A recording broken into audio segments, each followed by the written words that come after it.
Hello दोस्तों, हम फिर आ गए थे कहानी जुनून तेरे इश्क का, जिसको लिखा है इनायत जी ने और सक्रिएट भी इन्हीं को जाता है। सो दोस्तों, हमारी इस कहानी के पूरे पूरे एपिसोड नंबर आपके 62 हो चुके हैं। हम देखते हैं आने वाले एपिसोड में क्या होता है। सो दोस्तों, शुरू करते हैं एपिसोड नंबर 63 और देखते हैं आने वाली कहानी में क्या होता है। दादी की बात सुन के सबके चेहरे खिल जाते हैं। दादी अपनी बहुओं को पंडित को बुलाने के लिए कहती हैं। मिसेस सिंघानिया भी हाँ में सहलाती हैं। थोड़ी देर में सबका पेट भर जाता है, अनंत और सिया का भी। सिया का पेट तो दादी की बात सुन के ही भर गया था।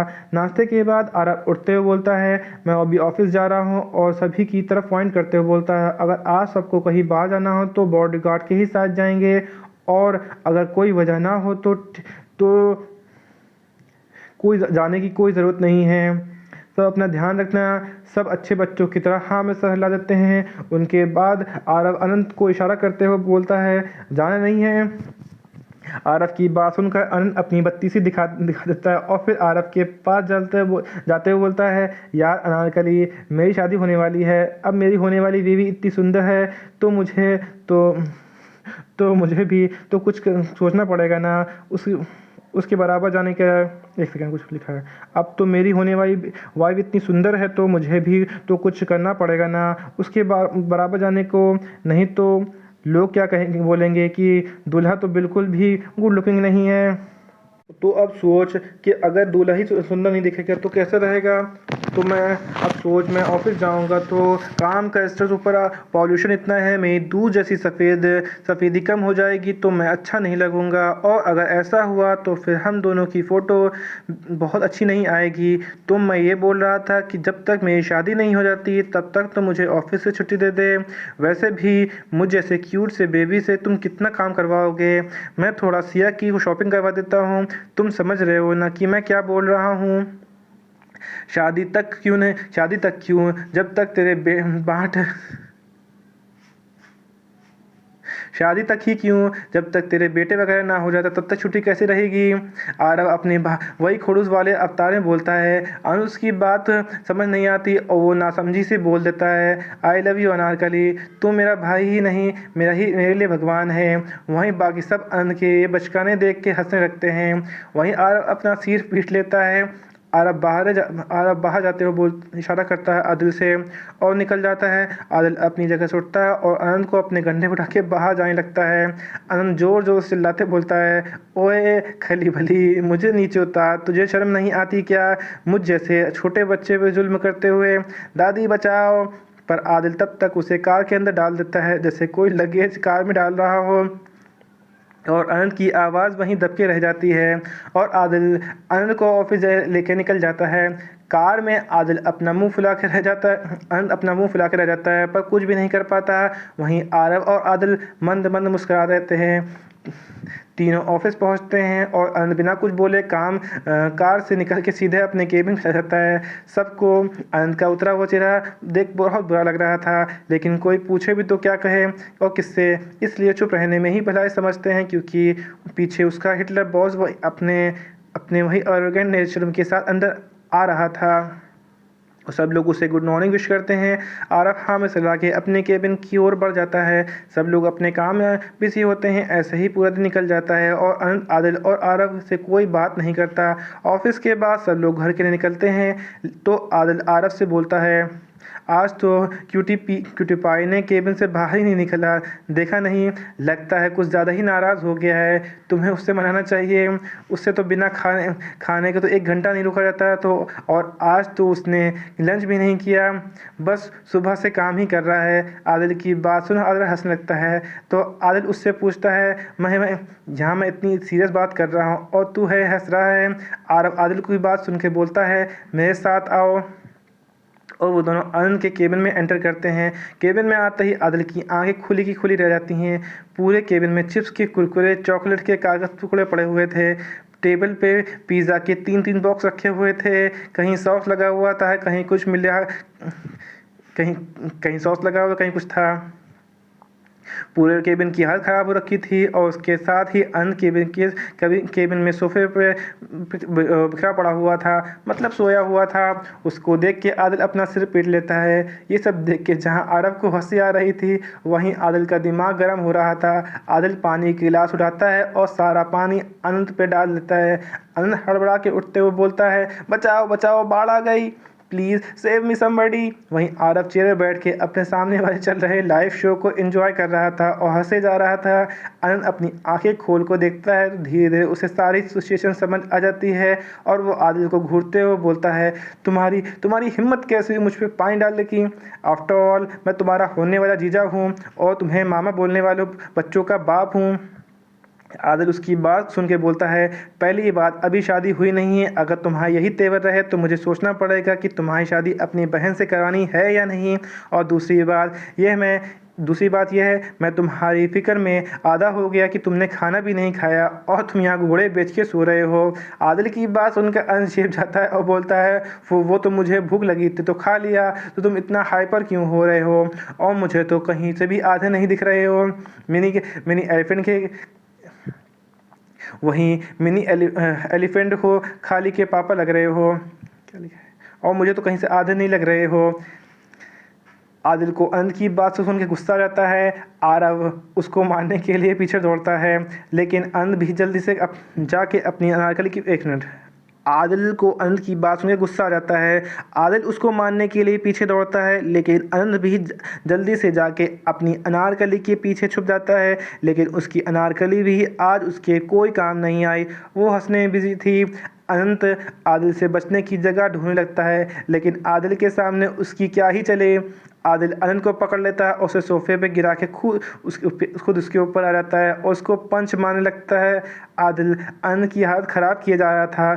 थोड़ी देर बाद आरव दोनों के पास आता है, उन्हें एक दूसरे से अलग करके बोलता है, पंडित जी आने वाले हैं घर पर, अगर घर टाइम पे नहीं पहुंचेंगे तो। आरव बस इतना ही बोलता है कि अनंत उसकी बात सुन के बाहर भागता है। मैं लेट नहीं होना चाहता, वैसे ही पंडित जी मेरे लिए ही तो आ रहे हैं। थोड़ी देर बाद सब लोग घर पहुंचते हैं। पंडित जी अपनी कैलकुलेशन करते में बिजी थे। सब लोग जाके वहीं सोफे बैठ जाते हैं। काफ़ी देर तक पंडित जी कैलकुलेशन पूरी नहीं होती तो अनंत चिढ़ के बोलता है, पंडित जी शादी का मुहूर्त निकलना है, जीरो का आविष्कार नहीं करना है, जो आप इतना टाइम लगा रहे हैं। उसकी बात सुन के सबके फेस पे एक छोटी सी मुस्कान आ जाती है। वहीं सिया का चेहरा शर्म से लाल हो जा रहा था। वहीं पंडित जी झेप जाते हैं। पंडित जी रिजल्ट डिक्लेयर करते हुए बोलते हैं, दादी जी सगाई के लिए परसों का दिन काफ़ी शुभ है और उसके 10 दिन बाद शादी की अति उत्तम मुहूर्त है। पंडित जी की बात सुन के सबके चेहरे खुल जाते हैं। थोड़ी देर बाद पंडित जी से थोड़ी और बात करके उनकी फीस विदा कर दिया जाता है। सब लोग उसके बाद डिनर करते हैं और अपने अपने कमरे में चले जाते हैं। कल होली थी तो लोग सब टाइम पे सो जाते हैं। यहीं पे कहानी का एपिसोड नंबर आपका 63 कंप्लीट होता है। सो दोस्तों, मुझे लगता है वक्त है तुम्हें इसी में कहानी का एपिसोड नंबर 64 ऐड करता हूँ और देखता हूँ आने वाली कहानी में क्या होता है। शुरू करते हैं एपिसोड नंबर 64।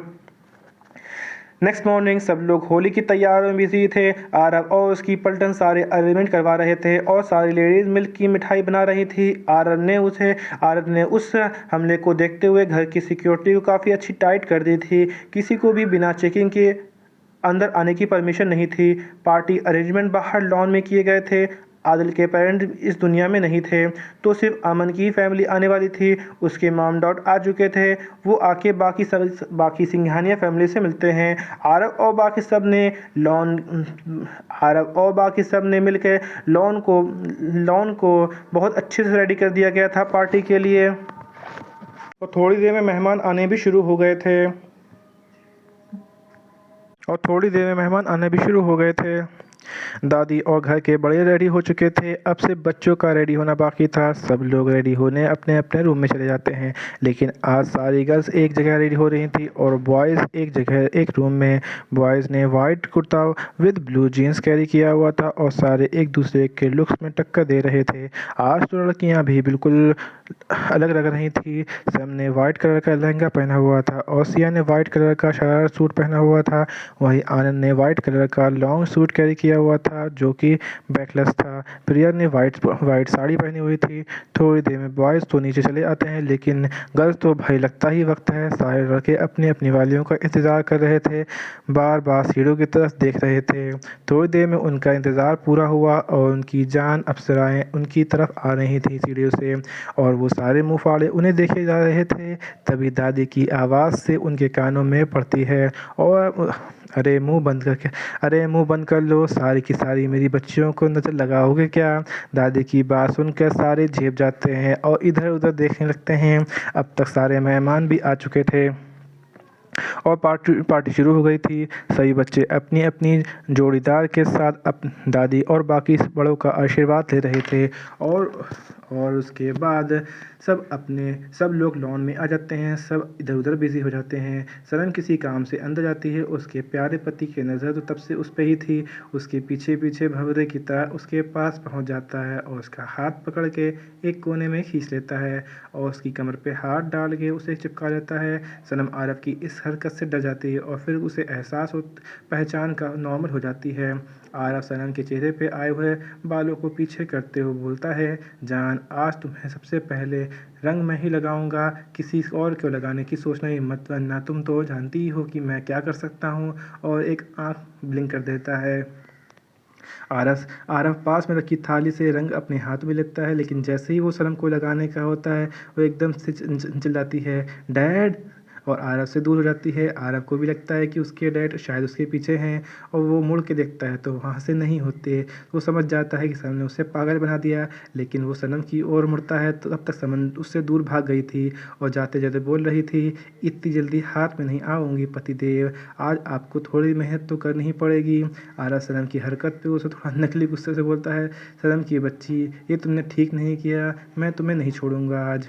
आज तुम्हारी मैं वो हालत करूँगा कि तुम्हें याद रखोगी कि तुमने मुझसे पंगा लिया ही तो क्यों की लिया। फिर अपने बालों पे हाथ फेरते हुए हंसते हुए सनम के पीछे आ जाता है। वहीं दूसरी ओर आनंद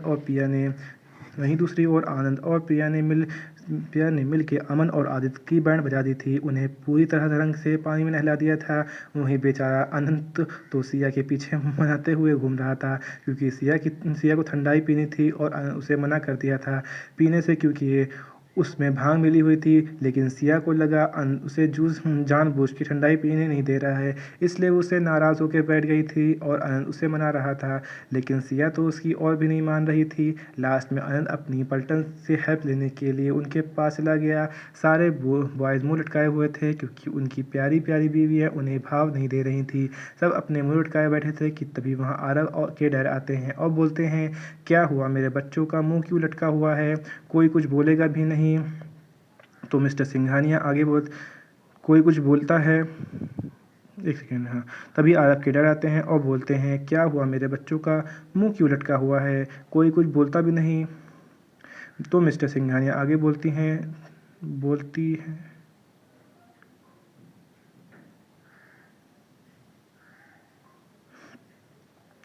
हाँ, एक सेकेंड, यहाँ कुछ सेंटेंस स्टेप लिखा हुआ था।